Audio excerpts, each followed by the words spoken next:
함석헌 선생님은 뜻으로 본 한국 역사라는 책에서 한국 백성들이 하나님 앞에 갈 때 가져갈 것이 두 가지가 있는데 그것은 고난과 눈물이라고 하였습니다. 정말 한국 교회의 토양은 눈물이었고 교회는 그 눈물을 먹으면서 자랐습니다.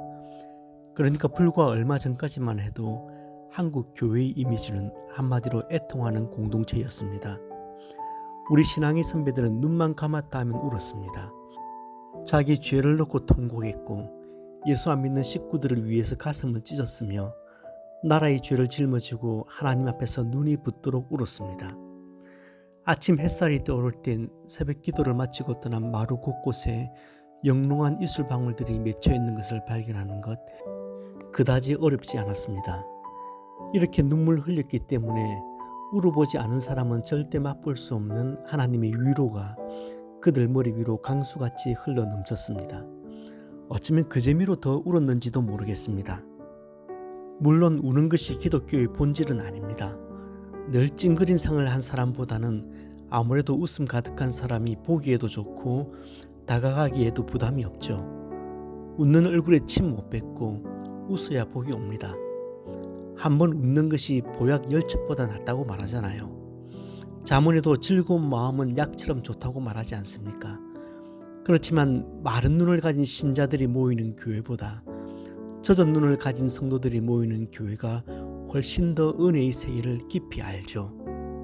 시간이 조금 더 흘렀습니다. 오늘의 교회는 웃음꽃이 만발해졌습니다. 그러나 한 가지 사라진 것 있습니다. 애통하는 눈물입니다. 눈물이 메말라 버렸습니다. 그런 우리에게 주님은 애통하는 자가 복되다고 폭탄 선언을 하십니다. 이 말씀은 당신들이 애통해 했으면 좋겠습니다 라는 권면이 아니라 신앙인은 반드시 애통해야 한다는 확고부동한 선언입니다. 팔복은 권면의 말씀이 아닙니다. 팔복은 모두 선언의 말씀입니다. 이런 크리스찬이 되십시오가 아니라 크리스찬은 이런 사람입니다 인 거죠. 그렇다면 먼저 본문에서 말하는 애통은 어떤 의미일까요? 성경에는 눈물을 혹은 슬픔을 표현하는 단어가 9가지 정도가 됩니다. 그 가운데서 주님이 사용하신 펜둔테스라는 이 단어는 슬픔의 강도가 가장 높은 단어입니다. 주님께서 사려 깊게 선택하신 이 단어는 죽은 자에 대한 슬픔을 나타낼 때 사용하는 단어입니다. 그래서 유진 피터슨 목사님이 쓴 메시지 성경에서는 이렇게 번역합니다. 가장 소중한 것을 잃었다고 느끼는 너희는 복이 있다. 그때야 너희는 가장 소중한 분의 품에 안길 수 있다. 그러니까 펜둔테스라는 이 단어는 단순히 외적 울음을 말하는 것이 아니라 말할 수 없이 깊은 내적 고통, 억장이 무너지는 아픔을 의미합니다. 주님은 이런 강도로 애통하는 자가 복되다고 선언하시는 것입니다. 그런데 주님 말씀하시는 애통은 그냥 한번 진탕 울고 나면 얻어지는 심리적인 건강을 의미하는 것 아닙니다. 주님이 말씀하시는 애통은 영적인 애통입니다. 심령이 가난해져서 자기 자신과 정직하게 대면하게 되면 가장 먼저 자신의 끔찍한 죄를 보게 되죠. 전에는 적당히 은폐되고 쉽게 지나칠 수 있는 문제들이었습니다. 대수롭지도 않았어요. 그러나 하나님 앞에서 마음이 가난해지는 순간 원하는 바 선은 행치 아니하고 도리어 원치 아니하는 바 악을 행하는 자신의 처참한 몰골의 모습을 보게 되는 겁니다. 그때 오라 나는 곤고한 사람이로다. 이 사망의 몸에서 누가 나를 건져내랴. 그렇게 통회하는 심령으로 주님 앞에 엎드리는 겁니다. 아메리칸 인디언을 위한 선교사였던 데이빗 브레이너드. 그는 폐기력을 비롯한 온갖 병을 한 몸에 지니고 살았던 질그릇같이 연약한 청년이었습니다. 예일대 출신의 수저였지만 20대의 짧은 인생을 백인들이 추방한 인디언을 위해 젊은 영혼을 불태웠던 사람입니다. 1740년 10월 18일 그의 일기에는 이런 내용이 쓰여 있습니다.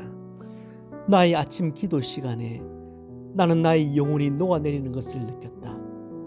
내 속에 있는 사악함과 타락함을 목격하고 나는 깊이 울었다. 데이빗 브레이너드는 예수님처럼 살았다고 평가받는 사람입니다. 그럼에도 그의 일기 곳곳에서는 자신의 죄 때문에 애통해하며 몸부림치고 있는 것을 발견하게 됩니다. 여러분, 구원의 확신이 없어서 우리가 애통하자는 것 아닙니다. 항상 기뻐하라는 바울 선생님의 그 권면을 몰라서 우리가 눈물 흘려야 하는 것 아닙니다. 웃으면 복이 온다는 세상의 처세술을 모르기에 가슴을 쥐어 뜯는 것도 아닙니다. 거룩하신 하나님 앞에 벌거벗은 것처럼 노출되는 나 자신을 볼 때 도무지 어찌할 수 없는 나의 모습 때문에 탄식하며 우는 것입니다.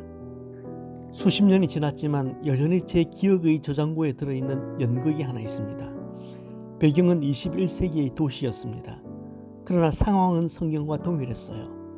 가늠하다 현장범으로 잡혀온 여인 이야기였습니다. 군중들이 돌로 쳐 죽이기 일보 직전이었습니다. 예수여, 어떻게 하면 됩니까?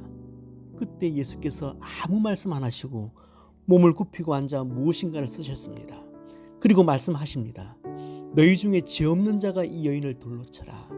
그리고 다시 굽히고 앉아서 무언가를 쓰시니까 몰려들었던 사람들이 손에 든 돌로 여인을 쳐버리고 물러갑니다.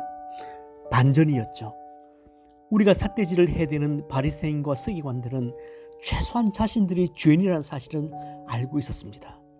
그래서 주님께서 죄 없는 자가 먼저 돌로 쳐라고 말씀하셨을 때 양심의 가책을 받고 황급히 그 자리를 떴지요. 그러나 2000년이 지난 우리들은 우리 속의 추악함을 보지 못하고 있습니다. 내가 죄인이라는 사실은 알고 있지만 그건 어디까지나 관념적인 것이고 내 가슴은 그렇지 않다고 말하는 것 같습니다. 신실한 신앙인이었던 시인 윤동주의 서신은 그런 의미에서 오늘 말씀과 결을 같이 한다고 생각됩니다. 죽는 날까지 하늘을 우러러 한 점 부끄러움이었기를 잎새에 이는 바람에도 나는 괴로워했다. 성령께서 우리 내면의 죄악된 모습을 보게 하실 때 우리는 울어야 합니다.